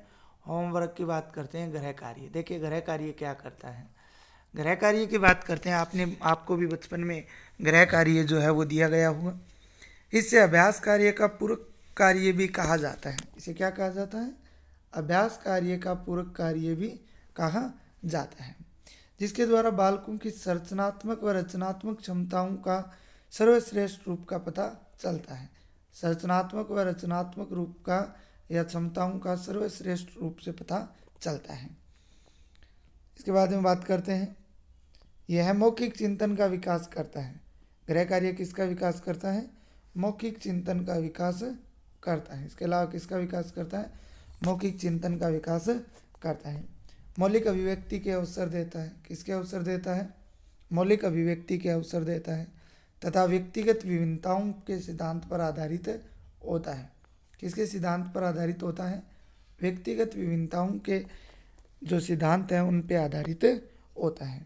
तो इस प्रकार से हमने जो महत्वपूर्ण कार्य थे, कितने कार्यों की बात की? एक तो हमने सबसे पहले तो बात की मौखिक कार्य की, जो प्रारंभिक सीढ़ी थी। उसके बाद में हमने किसकी बात की? लिखित कार्य की, ठीक है, पेपर पेंसिल वाला। इसके बाद में हमने अभ्यास कार्य की, जो भी संपर्क करवा दिए जाते हैं उनके आधार पर क्या किया जाता है? अभ्यास किया जाता है। एक हमने क्या किया? गृह कार्य। कौन सा? गृह कार्य के बारे में पढ़ा। ठीक है, इसके बाद में बात करते हैं मूल्यांकन की। किसकी बात करते हैं? मूल्यांकन की बात करते हैं। अब मूल्यांकन जो होता है वो क्या होता है, यह भी आपके इम्पोर्टेंट है परीक्षा की दृष्टि से। मूल्यांकन से भी बहुत सारे प्रश्न जो है वो पूछे जाते हैं कि मूल्यांकन क्या होता है, ठीक है। गणित शिक्षण में प्राय मापन, मूल्यांकन तथा आकलन शब्दों का प्रयोग होता है, जिनके भेद जानना हमारे लिए अत्यंत आवश्यक है। देखिए 3 शब्द हैं, एक तो मूल्यांकन, एक मापन और एक आकलन, ठीक है। लगभग तीनों मिलते जुलते ही हैं, लेकिन इनका जो अर्थ होता है वो क्या होता है, अलग होता है। परंपरागत मूल्यांकन प्रणाली जो है वो जांच व परीक्षा के सिद्धांत पर आधारित है। किस पे आधारित है? जो परंपरागत मूल्यांकन प्रणाली है वो किस पे आधारित है? जांच एवं परीक्षा प्रणाली पर आधारित है, जिनका स्थान आधुनिक नवीन मूल्यांकन पद्धति ने ले लिया है। किसने ले लिया है? नवीन मूल्यांकन पद्धति ने भी ले लिया है। देखिए मापन की बात करते हैं, उसके बाद में मूल्यांकन और पढ़ेंगे। मापन क्या होगा? जब बालकों की गणितीय उपलब्धियों का अंकन मात्रात्मक रूप से किया जाता है। देखिए मापन हमेशा ही किस रूप में होगा? अंकन मात्रात्मक या परिमाणात्मक रूप से होगा। किस रूप में होगा? अंकन मात्रात्मक या परिमाणात्मक रूप से किया जाता है। कोई भी काम हो उसका, तो उसे क्या बोला जाता है? मापन बोला जाता है। अर्थात जब विषयगत दक्षताओं को केवल किन्हीं संख्याओं या संकेतों द्वारा अभिव्यक्त किया जाता है, संख्याओं और संकेतों द्वारा क्या किया जाता है? अभिव्यक्त किया जाता है, तो इसे क्या कहा जाता है? मापन कहा जाता है। इसे देखकर उस उपलब्धि की गुणवत्ता पर निर्धारण करना बिल्कुल भी संभव नहीं होता। उदाहरण के लिए यदि किसी बालक के विषय में पूर्णांक में 100 में से 70 अंक हो, तो यह बी ग्रेड है, यह बी ग्रेड का है, तो यह उसका केवल क्या है? मापन है। उसकी केवल संख्याएं दर्शा रहा है, उसके बारे में मानसिक जो योग्यताएं हैं उनके बारे में पता नहीं चलता है।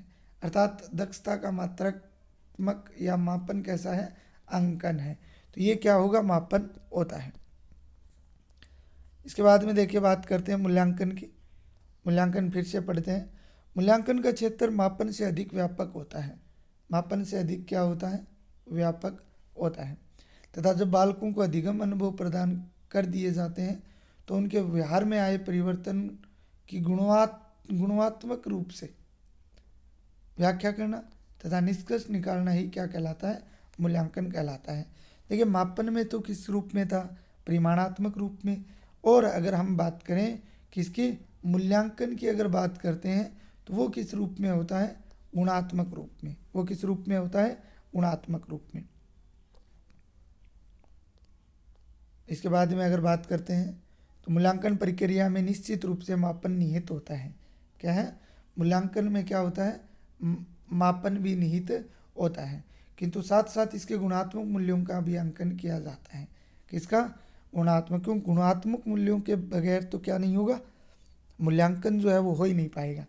उदाहरण के लिए एक बात करते हैं हम, यदि गुणांक पूर्णांक 100 में से 70 प्राप्तांक 70 की व्याख्या इस प्रकार की जाए कि बालक गणनात्मक रूप से कितना दक्ष है, तार्किक व अमूर्त चिंतन में कैसा है, शिक्षण के कौशलात्मक उद्देश्य की पूर्ति किस सीमा तक कर चुका है, तो फिर यह मापन मूल्यांकन में बदल जाता है।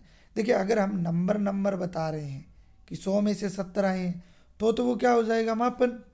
लेकिन नंबरों के साथ साथ अगर हम हर क्षेत्र में उसकी उपलब्धि बता रहे हैं, तो वो क्या हो जाता है? मूल्यांकन हो जाता है। तो वो क्या हो जाता है? मूल्यांकन हो जाता है। ठीक है, तो हम कह सकते हैं मूल्यांकन क्या होता है? मापन प्लस मूल्य निर्धारण। क्या होता है? मापन और प्लस मूल्य निर्धारण, अर्थात मात्रात्मक परिमाणात्मक, तो 100 में से 70 नंबर, और साथ में उसकी जो एक्टिविटी है किस क्षेत्र में वो कैसा है, ठीक है ना, किस क्षेत्र में वो कैसा है, उनको गुणात्मक रूप से दर्शाया जाता है। उसी को क्या बोलते हैं? मूल्यांकन बोला जाता है। इसके बाद देखिए स्पष्ट उसे क्या कहा जाता है? मूल्यांकन कहा जाता है। स्पष्ट है कि मूल्यांकन की प्रकृति मात्रात्मक के साथ साथ क्या होती है? गुणात्मक भी होती है। ये बात तो हम कर चुके हैं बार बार। मूल्यांकन की प्रकृति मात्रात्मक के साथ साथ क्या है? गुणात्मक भी होती है। तथा मापन जहाँ केवल ज्ञानात्मक पक्ष का निर्धारण करता है, वहीं मूल्यांकन ज्ञानात्मक के साथ भावात्मक तथा क्रियात्मक पक्षों का भी निर्धारण करता है। देखिए मापन में तो केवल ज्ञान का पता चलता है कि वो कितने नंबर लाया है, तो उसका हम पता लगा सकते हैं। लेकिन मूल्यांकन के अंदर क्या होता है, हम तीनों जैसे ज्ञानात्मक, भावात्मक, क्रियात्मक व्यवहार के तीनों पक्षों के बारे में पता लगा सकते हैं। इसके बाद में देखिए बात करते हैं आगे। तो मापन को मूल्यांकन की पूर्व अवस्था कहा जाता है। मापन को क्या कह सकते हैं हम, मूल्यांकन की पूर्व अवस्था कहा जा सकता है। क्या कहा जा सकता है, पूर्व आवश्यकता कहा जा सकता है। मूल्यांकन की परिभाषाओं में बात करते हैं। कुछ विद्वान हैं जिनके द्वारा दी गई है। देखिए कौन कौन से विद्वान हैं। वेस्ले तथा कार्टराइटर के अनुसार दी गई है। मूल्यांकन शिक्षा की प्रक्रिया का वह अंग है जिसके द्वारा निश्चित समय में शिक्षण के उद्देश्यों की प्राप्ति की जा सकती है तथा व्यवहार में हुए उपेक्षित परिवर्तन को मापा जा सकता है। जो व्यवहार हुआ है उसके कारण जो परिवर्तन आए हैं उनको आसानी से क्या किया जा सकता है, मापा जा सकता है। इसके बाद में इम्पोर्टेंट है क्वालेन तथा हन की। विद्यालय में हुए छात्रों के व्यवहारगत परिवर्तन के संबंध में प्रदत्तों का संकलन तथा उनकी व्याख्या करने की प्रक्रिया ही क्या कहलाती है, मूल्यांकन कहलाती है। उनकी व्याख्या करने की प्रक्रिया ही क्या कहलाती है, मूल्यांकन। B.S. ब्लूम के अनुसार अगर बात करें तो मूल्यांकन योग्यता निर्धारण की एक ऐसी अवस्था है जिसमें शिक्षण अधिगम प्रक्रिया प्रभावशीलता का अंकन किया जाता है। शिक्षण अधिगम प्रक्रिया की प्रभावशीलता का अंकन किया जाता है। ठीक है। इसके बाद में काठौरी आयोग की बात करते हैं तो मूल्यांकन एक सतत प्रक्रिया है। क्या है, सतत प्रक्रिया तथा ये शिक्षण प्रक्रिया का अभिन्न अंग है। मूल्यांकन द्वारा केवल शैक्षिक उपलब्धि की जांच नहीं की जाती बल्कि इससे शैक्षिक प्रक्रिया में सुधार में भी सहायता मिलती है। शैक्षिक प्रक्रिया में सुधार में भी क्या मिलती है, इसमें सहायता मिलती है। स्पष्ट है कि मूल्यांकन द्वारा यह निर्धारित किया जाता है, क्या क्या निर्धारण किया जाता है भाई, मूल्यांकन द्वारा किस किस का निर्धारण किया जाता है। तो शिक्षण उद्देश्यों की प्राप्ति की सीमा क्या है, अपेक्षित व्यवहारगत परिवर्तन कितना हुआ है, उद्देश्य प्राप्त करने की विधियाँ कितनी प्रभावी रही हैं। तो ये इनके उद्देश्य होते हैं। इन बातों का हम आसानी से पता जो है वो लगा सकते हैं। इसके बाद में बात करते हैं आगे। तो मूल्यांकन का महत्व, इम्पोर्टेंस ऑफ इवैल्यूएशंस। देखिए महत्व की अगर बात करते हैं कि महत्व जो है वो क्या होते हैं, इम्पोर्टेंट, तो सबसे पहले बौद्धिक योग्यता अनुसार छात्र समूह में विभाजन। बौद्धिक योग्यता अनुसार हम छात्र समूह में विभाजन कर सकते हैं। दूसरा अगर हम लोग बात करें तो बालकों की मानसिक शक्तियों तथा उपलब्धियों का पता लगाने, क्या बालकों की मानसिक शक्तियाँ तथा उपलब्धियों का पता लगाने में, बालकों की कुशल शैक्षिक निर्देशन में सहायक होता है। शिक्षकों द्वारा छात्रों की प्रतिपुष्टि देने में, प्रतिपुष्टि क्या होता है, फीडबैक, कि बालक ने क्या कुछ ग्रहण किया है, बालक ने क्या कुछ पढ़ा है, वो सब क्या है इसी में, इससे मूल्यांकन से हम लोग पता लगा सकते हैं। शिक्षण उद्देश्य की प्राप्ति तथा अपेक्षित व्यवहार परिवर्तन की सीमा तय करने में। ठीक है, ये कुछ क्या थे इसके महत्व हैं। इसके अलावा और महत्व की बात करें तो शिक्षण विधि पाठ्यक्रम पाठ्यपुस्तकों में वांछित सुधार करने में और परीक्षा प्रणाली में वांछित सुधार करने में क्या होता है, आवश्यक होता है। अब बात करते हैं मूल्यांकन की विशेषताएं। ये महत्वपूर्ण है, मूल्यांकन की विशेषताएं, यहाँ से प्रश्न पूछा जाता है। ठीक है, निम्न में से मूल्यांकन की विशेषता नहीं है। तो देखिए मूल्यांकन एक सतत प्रक्रिया है। किसने कहा था, कोठारी आयोग ने। ठीक है ना, उन्होंने भी सतत प्रक्रिया बताई थी। मूल्यांकन एक क्या होती है, सतत प्रक्रिया। मूल्यांकन जो होता है ये विद्यार्थी केंद्रित होता है। क्या होता है, कई बार आया हुआ है, निम्न में से मूल्यांकन केंद्रित होता है तो बाल केंद्रित, शिक्षक केंद्रित, प्रधानाध्यापक केंद्रित या कोई नहीं, तो उसमें बाल केंद्रित या विद्यार्थी केंद्रित होता है। निर्णयात्मक या विवरणात्मक प्रक्रिया है। निर्णयात्मक तथा क्या है, विवरणात्मक प्रक्रिया होती है। उद्देश्य केंद्रित प्रक्रिया होती है, कोई ना कोई इसके अंदर क्या होता है, उद्देश्य होता है। शिक्षण अधिगम प्रक्रिया का आंतरिक अंग है। शिक्षण अधिगम प्रक्रिया क्या होता है, जो इंटरनल ऑर्गन्स होते हैं, आंतरिक अंग है, उसकी तरह ये काम करता है। इसके बाद में उद्देश्यपूर्ण मूल्यांकन की विशेषताओं की बात करते हैं। किसकी बात करते हैं, उद्देश्यपूर्ण मूल्यांकन की विशेषताएं क्या क्या होती हैं। तो पहली तो होती है मूल्यांकन की वस्तुनिष्ठता। क्या होती है? मूल्यांकन की वस्तुनिष्ठता। ऐसा मूल्यांकन वस्तुनिष्ठ माना जाता है। भाई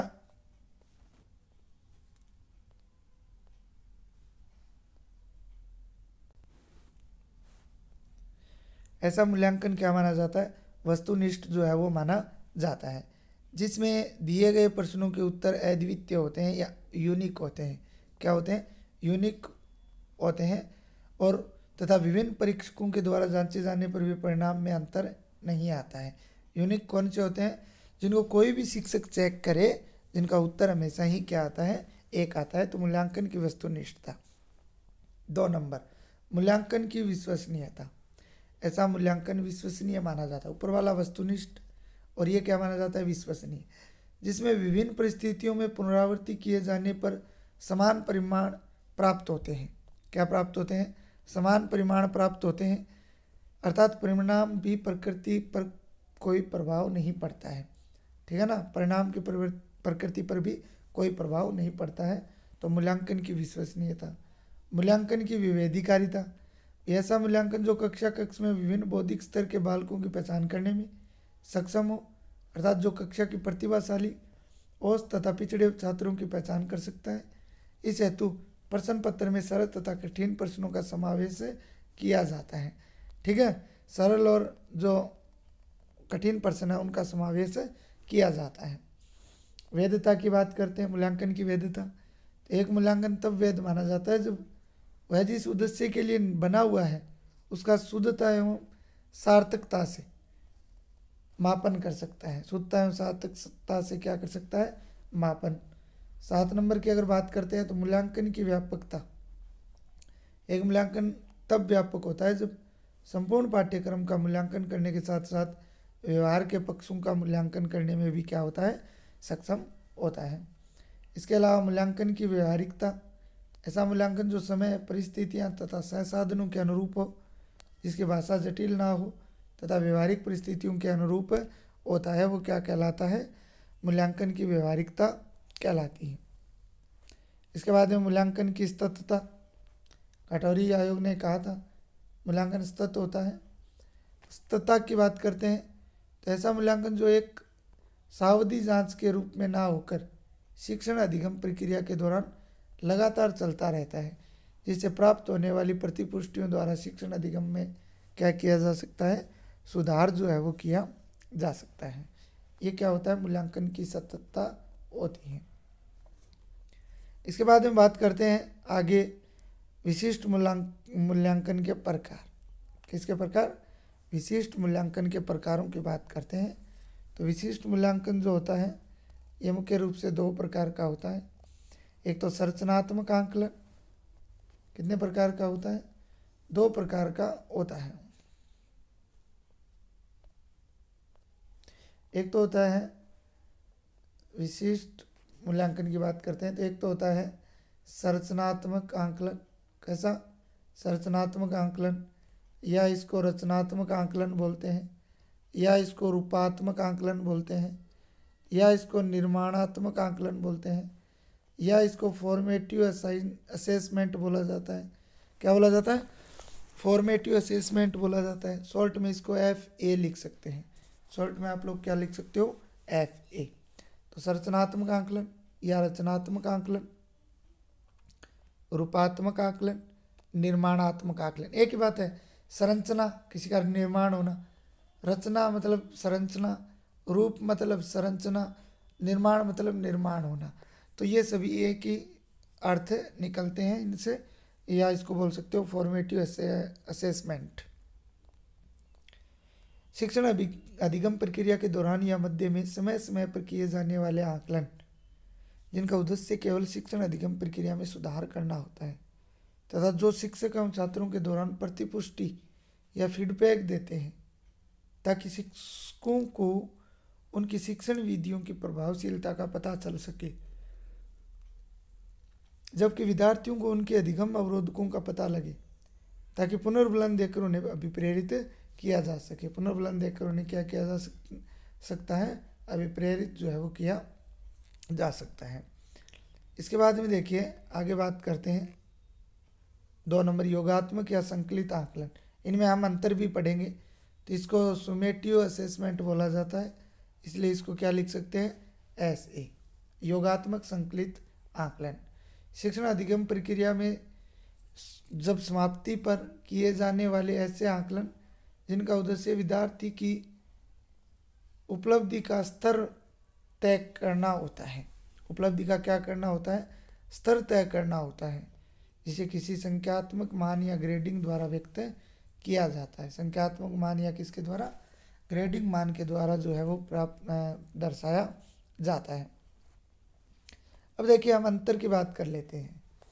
फॉर्मेटिव असेसमेंट क्या होता है और सुमेटिव असेसमेंट जो है वो क्या होता है। योगात्मक और संरचनात्मक मूल्यांकन की बात जो है वो कर लेते हैं। अगर हम बात करते हैं संरचनात्मक की, अगर बात करते हैं तो शिक्षण अधिगम की प्रक्रिया के मध्य समय समय पर लिए जाते हैं। शिक्षण अधिगम प्रक्रिया के मध्य में समय समय पर लिए जाते हैं। जो फॉर्मेटिव असेसमेंट होते हैं, ये शिक्षण अधिगम प्रक्रिया जब हो रही होती है तो उसके मध्य में लिए जाते हैं। लेकिन हमेशा ही सुमेटिव याद रखना, ये कब लिए जाते हैं, समाप्ति पर लिए जाते हैं। फॉर्मेटिव असेसमेंट की बात करें तो इनकी प्रकृति सुधारात्मक तथा विकासात्मक होती है। कैसी होती है, सुधारात्मक तथा विकासात्मक होती है। इनकी प्रकृति हमेशा ही निर्णायक होती है। कैसी होती है, निर्णायक होती है। तीसरा, शिक्षण अधिगम प्रक्रिया में सुधार हेतु किए जाते हैं। ये किस लिए किए जाते हैं, सुधार हेतु किए जाते हैं, और ये किए जाते हैं समाप्ति के बाद उपलब्धि स्तर तय करने के लिए। किसके लिए, उपलब्धि स्तर तय करने के लिए ये किए जाते हैं।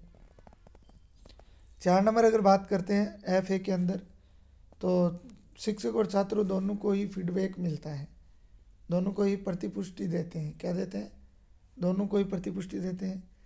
ये जो होते हैं संपूर्ण शिक्षण अनुदेशन प्रक्रिया में उद्देश्य प्राप्ति की सीमा का निर्धारण करते हैं। 5वां अगर बात करते हैं तो ये सीखने के लिए आकलन होता है, और ये सीखने का आकलन होता है। ये सीखने के लिए होता है, और ये किसके लिए होता है, सीखने का होता है। FA की प्रकृति अल्पकालिक निर्णयों पे निहित होती है, और ये दीर्घकालिक निर्णयों पे निहित होती है। ये तो अल्पकालिक के लिए, और ये होती है दीर्घकालिक निर्णय के लिए। इसके अलावा बात करते हैं FA के अंदर निष्कर्ष अंतिम परिणामों में शामिल नहीं किए जा सकते। अंतिम परिणामों में, लास्ट में शामिल जो है वो नहीं किए जा सकते। इसके निष्कर्ष ही क्या होते हैं, अंतिम होते हैं या लास्ट ही होते हैं, क्योंकि समाप्ति पे बात करते हैं तो इसके निष्कर्ष ही क्या होते हैं, अंतिम होते हैं। लास्ट बात करते हैं 8वां, यह अनौपचारिक परीक्षणों जैसे अवलोकन, मौखिक कार्यों, लिखित कार्यों, इकाई परीक्षण आदि के रूप में अनियोजित प्रकार से लिए जाते हैं। अनियोजित प्रकार से मतलब इनकी पूर्व कोई योजना नहीं होती है। पूर्व में क्या नहीं होती है, कोई योजना नहीं होती है। ये पूर्व नियोजित तथा इनकी अगर बात करें तो ये क्या होते हैं, पूर्व नियोजित तथा औपचारिक। पूर्व नियोजित, ये अनौपचारिक हैं, ये क्या होते हैं, पूर्व नियोजित व औपचारिक परीक्षणों द्वारा PT, पीरियोडिक टेस्ट, टर्म परीक्षणों, अर्धवार्षिक परीक्षा, वार्षिक परीक्षाओं आदि के माध्यम से लिए जाते रहते हैं। भाई कोई टेस्ट हो गया, क्लास टेस्ट, ठीक है, अर्धवार्षिक हो गई, वार्षिक हो गई, मॉडल पेपर हल हो गया, तो इनके माध्यम से इनकी जो गुणात्मक आकलन है ये किया जाता है, जबकि संरचनात्मक आकलन है वो अनौपचारिक होता है।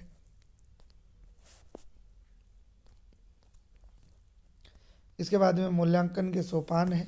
क्या है मूल्यांकन के सोपान, बात करते हैं मूल्यांकन के सोपान क्या होते हैं। तो उद्देश्य का निर्धारण करना, भाई मूल्यांकन के सोपानों की बात कर लेते हैं। उद्देश्य का क्या करना, निर्धारण करना, व्यवहारगत परिवर्तनों के सापेक्ष उद्देश्यों का विश्लेषण करना, मूल्यांकन विधियों का चयन करना, मूल्यांकन विधियों का प्रयोग करना, निष्कर्षों की प्राप्ति हो जाना, ये सब क्या होते हैं, किसके सोपान है, मूल्यांकन के। और दोस्तों इसके बाद में है मूल्यांकन की प्रविधियों का वर्गीकरण। किसका वर्गीकरण, मूल्यांकन की प्रविधियों का वर्गीकरण।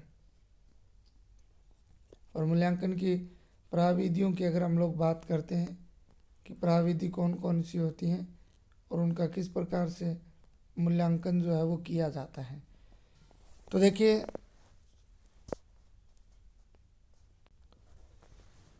मूल्यांकन की प्रविधियों का वर्णन वर्गीकरण अगर देखते हैं तो इस प्रकार से है। देखिए हम सारणी की बात कर लेते हैं, इस प्रकार से है। देखिए अभी इसमें बात करते हैं तो प्रविधियों का वर्गीकरण जो है वो दो प्रकार का होता है। एक तो मात्रात्मक या परिमाणात्मक अर्थात मापन बोल सकते हो, एक हो गया गुणात्मक मापन।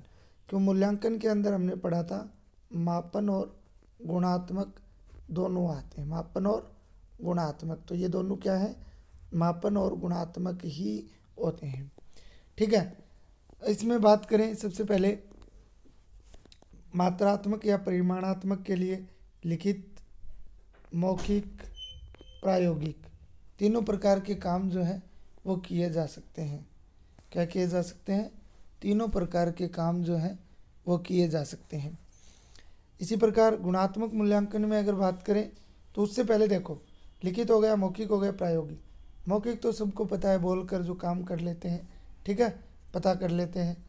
प्रायोगिक की बात करें तो प्रैक्टिकल के माध्यम से। लिखित की बात करते हैं तो लिखित फिर से 4 प्रकार के प्रश्न बनते हैं लिखित में।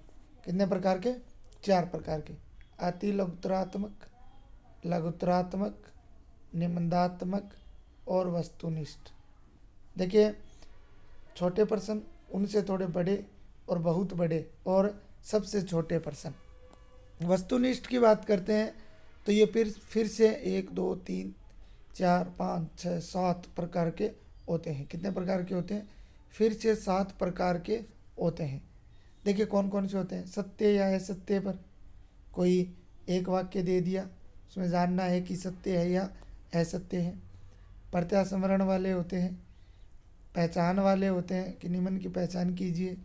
रिक्त स्थान की पूर्ति, कोई खाली स्थान दे दिया जाता है उसकी क्या होती है, पूर्ति करनी होती है।